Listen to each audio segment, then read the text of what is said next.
Hey guys, it's Chris, and today I've got a really simple trick to help you decide, should I work on improving my coaches or should I work on growing my business first? If this is helpful to you, please hit subscribe on this YouTube channel and we'll know to keep making stuff like this. So today I've got two tools for you. You can download each of these for free from the twobrainbusiness.com website. If you want some help going through it, you can book a call with my team below. They'll walk you right through the whole thing and help you decide what your priorities should be. So the first tool is this. This is a coach evaluation form, and you can get this free from our site. And what you're basically doing with this is measuring how well your coaches deliver your service. When I was just starting out and I was trying to grow my gym, I thought, I've got to replace myself as an awesome coach. I've got to make coaches that are just as good as I am, and they've got to be certified and they've got to be trained and they've got to go through this like 6-month internship process. And then they have to be like as knowledgeable as I am, and they have to know everything. And I need to run staff meetings and courses for them. And I need to give them lectures, and I need to like give them homework and textbooks and everything. I did all of it. And it didn't improve my business, not by 1%. And the reason is that my weakness wasn't the strength of my coaches. I had happy, smiling coaches who had clients who wanted to be there, and they would create this amazing atmosphere in the class. In fact, a lot of my clients liked working with these coaches better. That was not my problem. My problem was these other things in my business. Before I get to that, I want to just quickly walk you through a coach evaluation form. So this is it. You can get it again from our site. It's free. You can completely just download it and use it. Or if you book a call, our guys will give it to you. But look at minimum coaching standards. Do they make announcements? Do they manage their time and space properly? Do they demonstrate the movements or have somebody else demonstrate the movements with proficiency? Are they communicating bright spots to the members? Super important stuff. Class management. Do they greet all the athletes by name? So you can go through this for each one of your coaches, okay? And you just circle like a 1 to 5. 5 is just perfect. They're doing an amazing job every time with consistency. 1 is they're not doing a very good job, or they're hit and miss, right? Sometimes they're doing well, sometimes they're not consistent. And there's a bunch of categories here. What you can do is go through this for each one of your staff, each one of your coaches, and then just look at the average. And what I found when I did my first coach evaluation is that most of my coaches were hitting around a 7 out of 10. And I was a bigger critic then than I am now. I valued knowledge over communication and belonging and community, and that was a mistake. But the reality is I was giving my coaches about a 7 out of 10 even back then. If you do this evaluation, I think what you'll find is that you've been a pretty good judge of character. If you've been teaching your classes well, and if you've been hiring from within, especially, your coaches are probably doing pretty well, like 6 minimum, probably a 7, maybe an 8 out of 10. Then you turn to your business. Now, when you've got these amazing coaches, you want to be able to provide the best platform to keep them around, right? Like you want to be running a business that makes money, that creates opportunities for your coaches, to create opportunities for the business and grow the pie, to create a livelihood. You can't do that if you've got 8 out of 10 coaches and a 3 out of 10 business. So we're going to audit your business right now. There's really 6 areas of your business that you need to audit and be strong in. I'll turn this over. The first one is, how much money does the business pay you? Let's face it, like you cannot run this business as a volunteer. You can't be an effective leader if you're volunteering. The reason is not because you need to get paid, but it's more that you need to not martyr yourself. That's the first thing.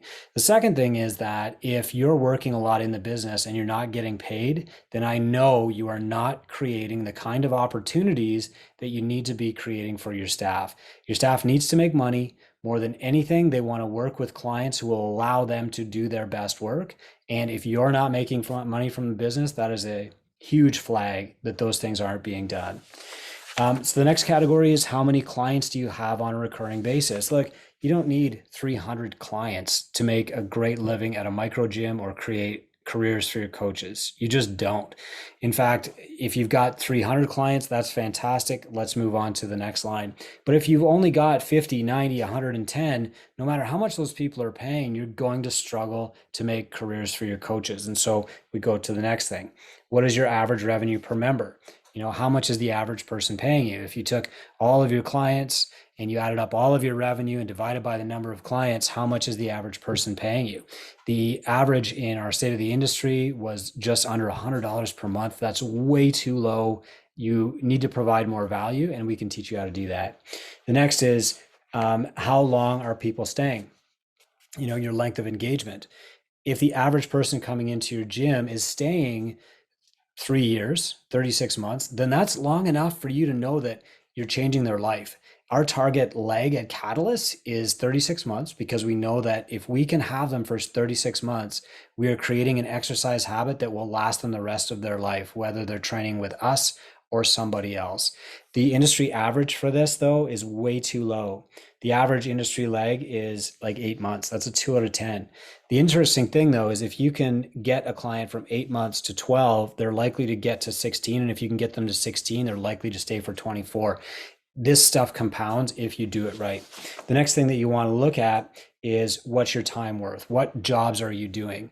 One of the reasons your business won't grow is because you're trying to do everything yourself. And so you start off by hiring people to do the jobs that require a low skill set. So that's not a coach. It's probably a cleaner. It might be an admin. It might be a CSM.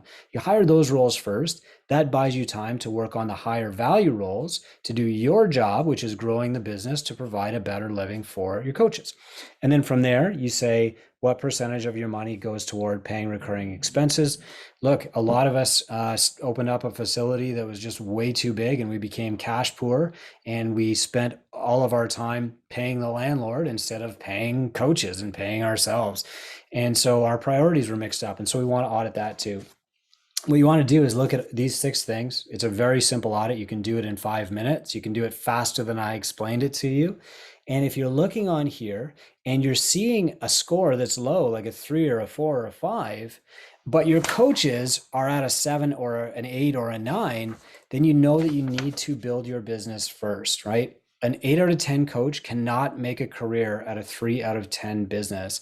And if any of these things are significantly lacking, then you are not providing the platform required for your coaches to make a great career, let alone yourself.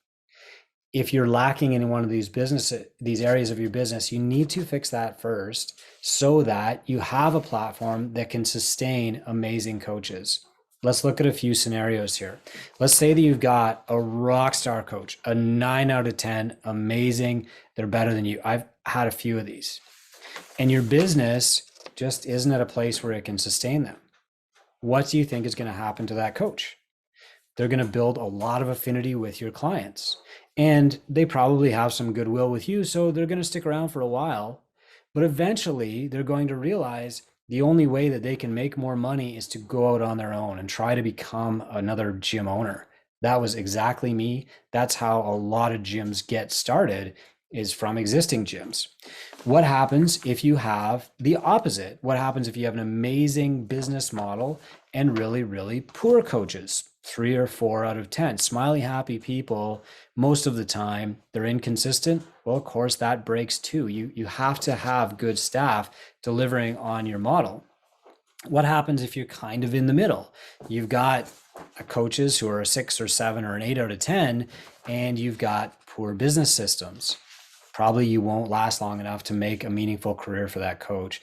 And this is where most gyms are today. They've got coaches who are 7s and 8s. They've got a business that's a 3 or a 4. And the fastest way out of that is mentorship. It's not knowledge. It's not a matter of just, I've got all these books behind me that I've written. And, if you can't afford the book, by all means, call me up and I'll just send it to you. The acquisition of knowledge is really, really important. But the reason that we're coaching businesses or coaches is because we know that's the fastest way to get people to their goal. And the reason that I'm a business coach is that I know that that's the fastest way to get you to your goal. The tools are awesome. The books, the knowledge, they're great. But the bottom line is that we all need coaches. And if you're a business owner, you need a business coach.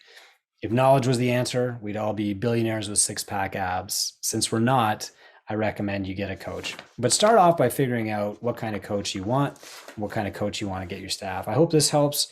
It's a really quick exercise. You can do it in under 30 minutes, and that'll tell you exactly what your priorities should be for the next year or two.